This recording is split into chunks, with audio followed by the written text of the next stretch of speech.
Hi, everyone. Thanks for having me. I've been excited to do this talk for a while now.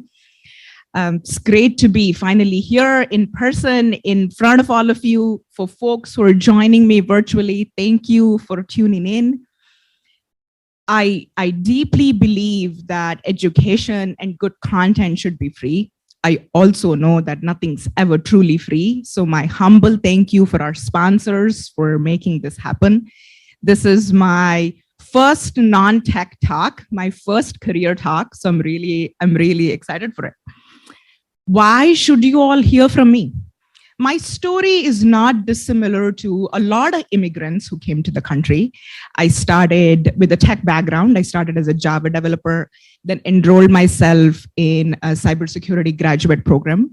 And that's where my security career started.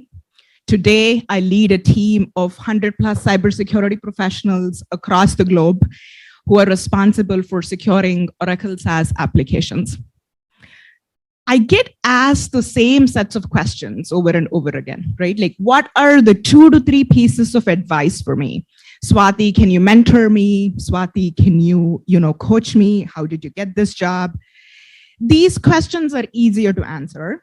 What I wanted to do was take a step back and take a look at my career holistically and figure out what are those fundamental questions? What are those first principle questions that helped me get to where I am today and that continue to guide me? An important note about the talk today, we are not gonna cover any of this. You're expected to do all of this on your own. These are table stakes, these are basics, and there are no shortcuts here. All of these need time, commitment, and focus. So my only feedback here is please do all of these. What I do have for you today are 7 questions. 7 questions that help me shape who I am, that help me stay true to myself, compete with myself, and not really get bogged down by the race.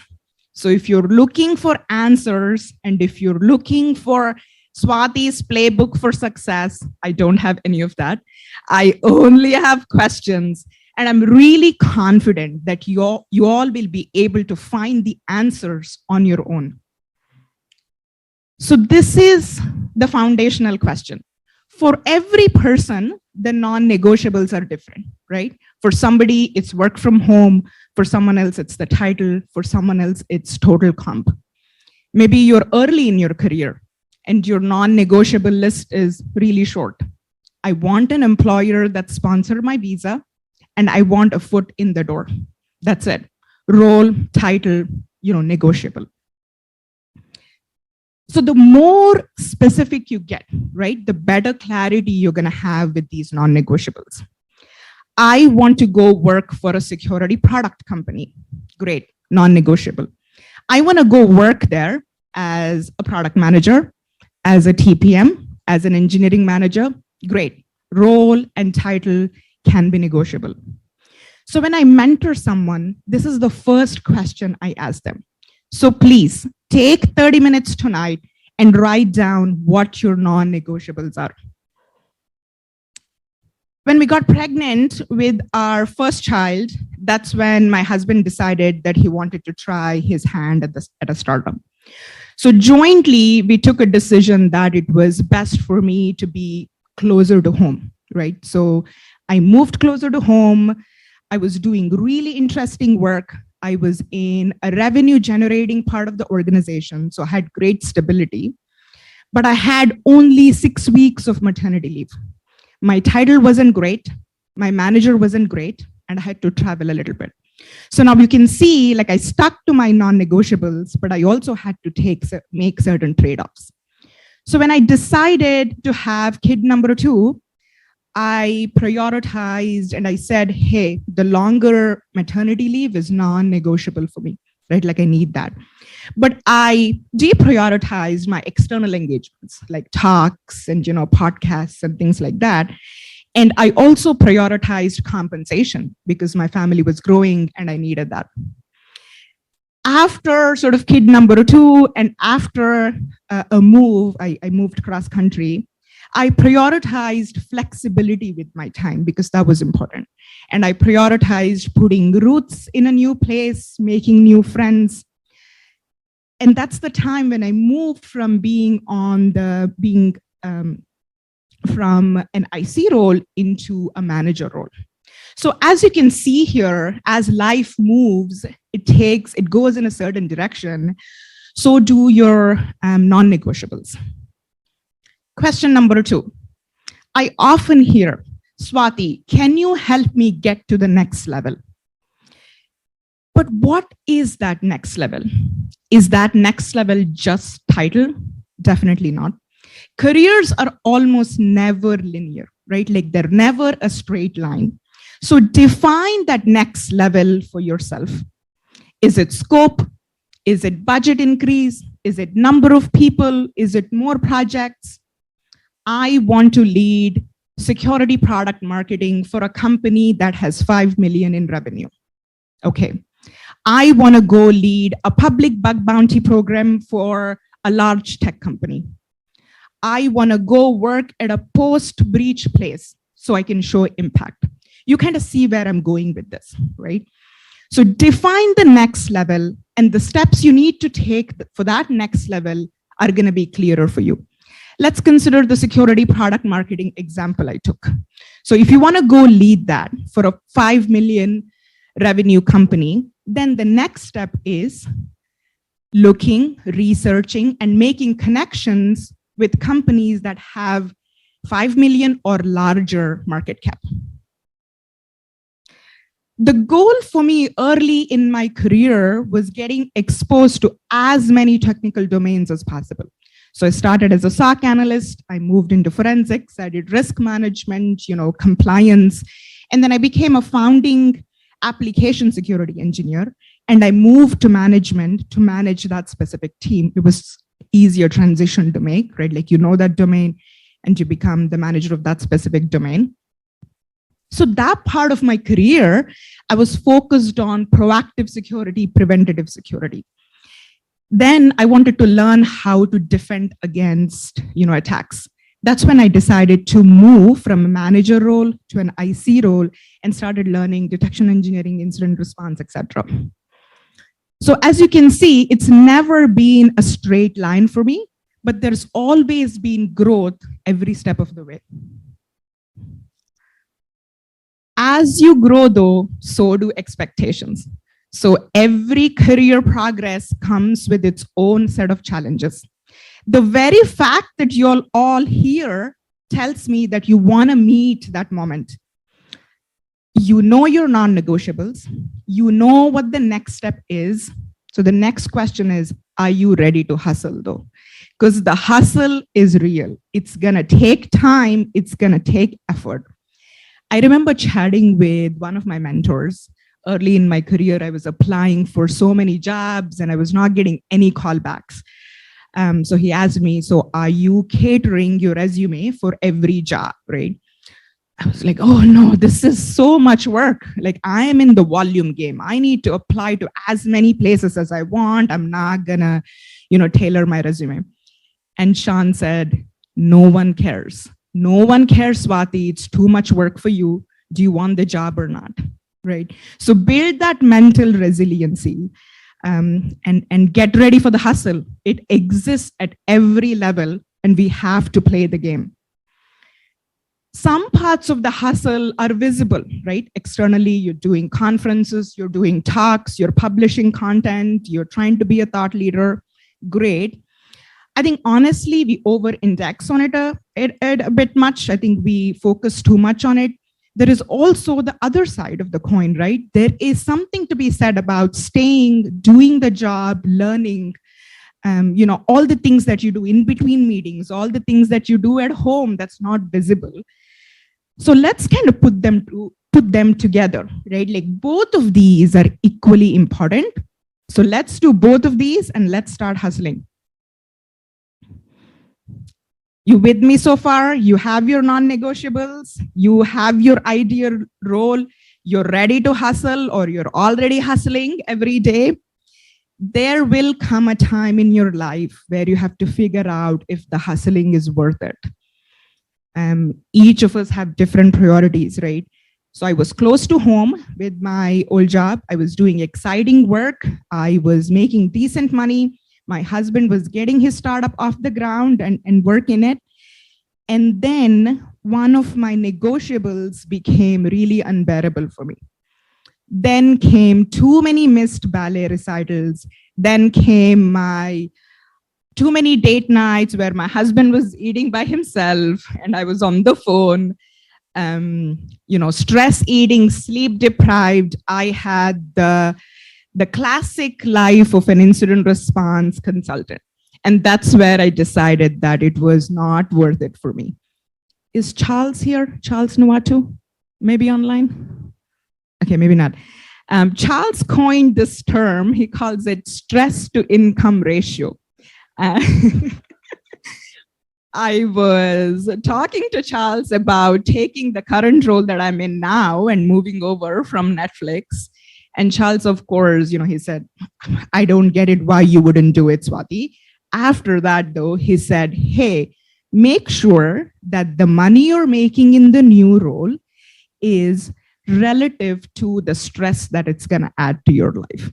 And what incredible advice that was.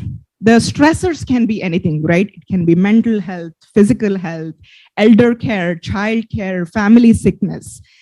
I decided it was not worth it for me, and that's how I'm here. That's how I landed in California. Question number 5. How will you handle your failures?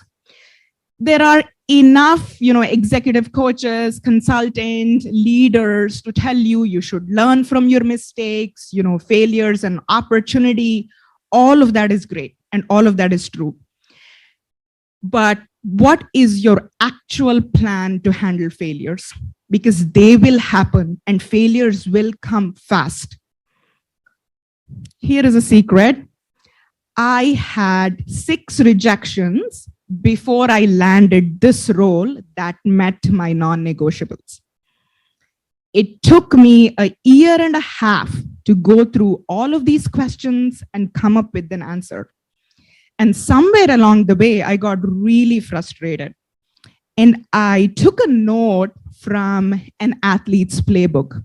I'd read a story where there was a sports team who had lost their world championships, and they had their defeat picture or their loss picture up on their locker rooms. So I opened up a Google Doc. I wrote down all the names of the companies that I'd gotten a rejection from, and I printed it and I posted it up in front of me right above my screen. I had to take a look at it every day. It was a reminder of all the failures I had, but also a reminder of what the possibilities could be.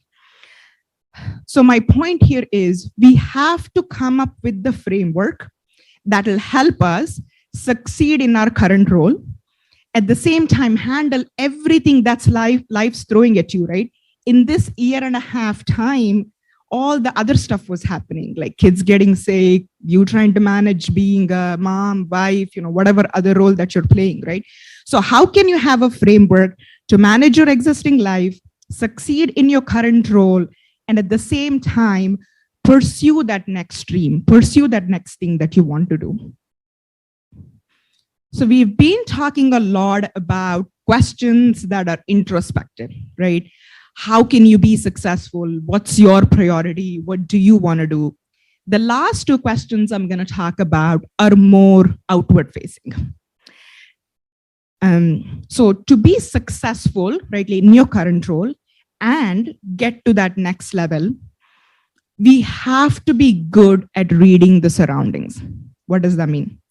Every company has a certain way of operating. There is a language that company speaks in. There is a decision-making framework that the company operates in.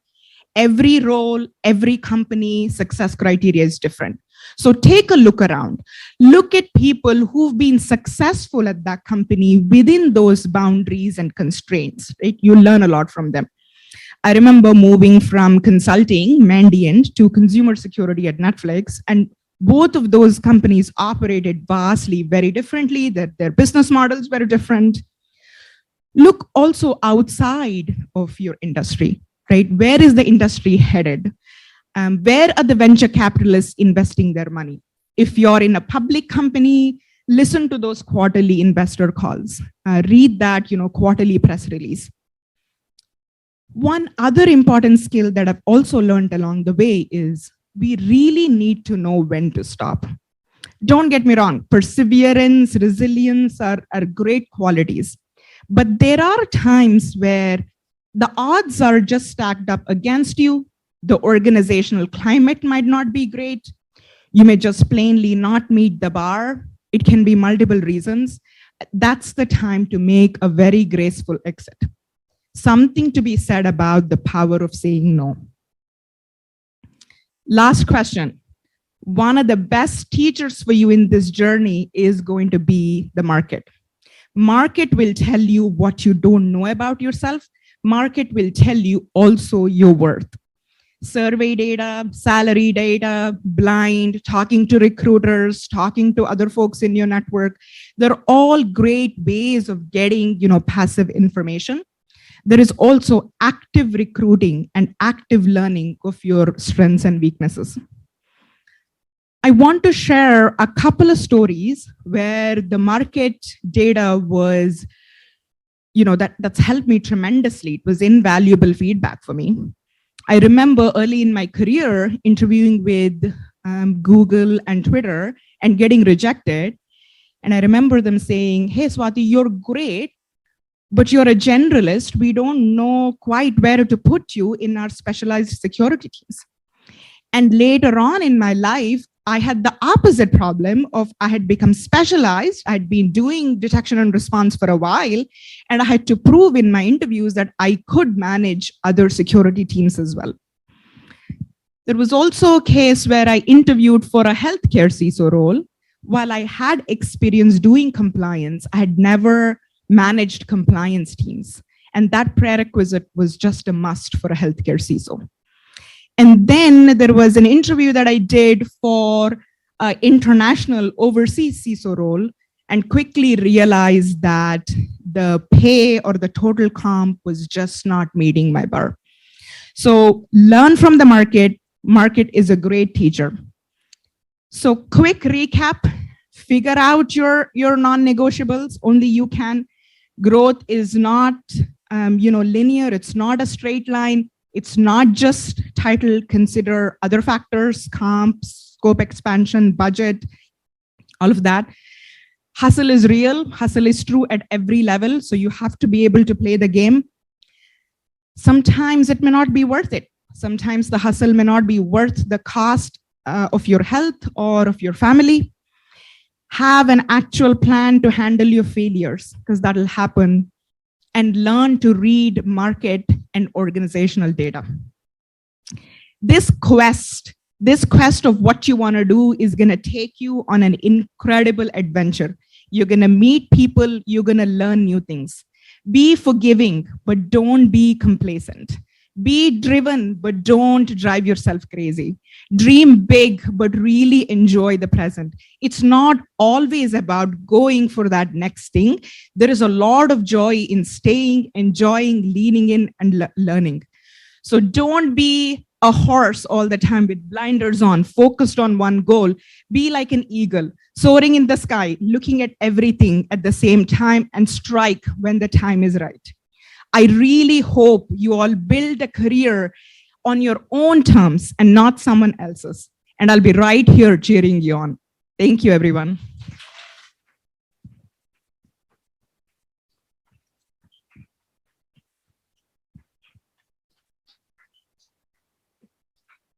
Thank you. Questions?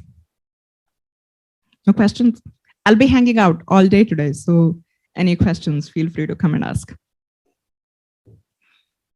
Any questions online? I'm not on Hopin. I don't know if anybody's on Hopin. And yes.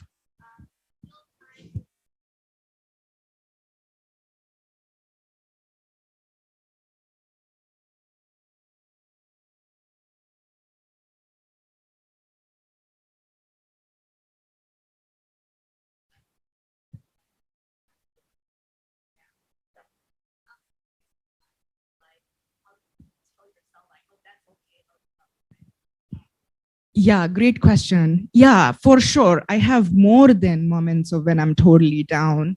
I remember, I think after my second kid, I was like, hey, do I want to do this? Do I want to go back to work? Things like that. And then I told myself, like, no, I'm going to take like 6 months off. And in a long career, right? Like hopefully you have a career of 20, 25 years. 6 months is not that long.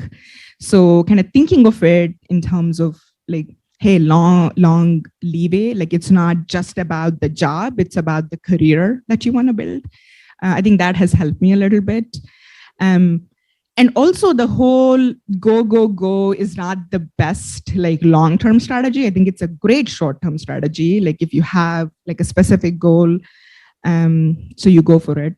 But yeah, I think it's super important to like take breaks and pace yourself and like compete with yourself and be fine with if there are multiple LinkedIn updates with people, saying I'm here and I'm getting this role and I'm getting this title. Like it's all right. Yeah. Yes. In the chat.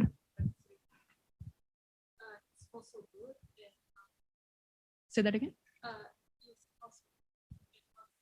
Okay. The question is hustle good and how did you do it?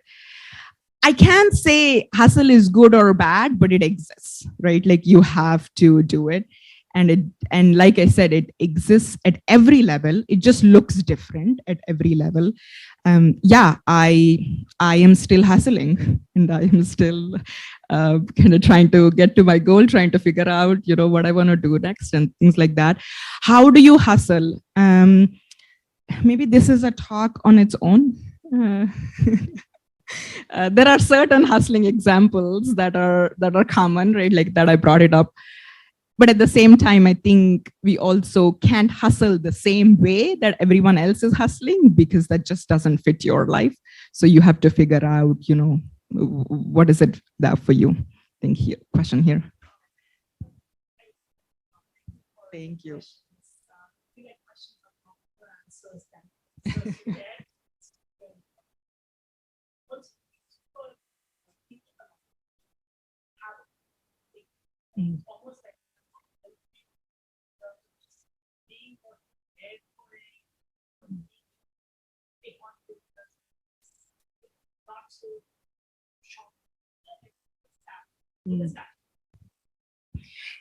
Yeah, so the question is, how have you planned for failure and how has that helped you, not be as shocked? And I think it's true what you said, like just accepting the fact that I am going to fail and I'm not going to succeed in my first try. I think it puts you at ease.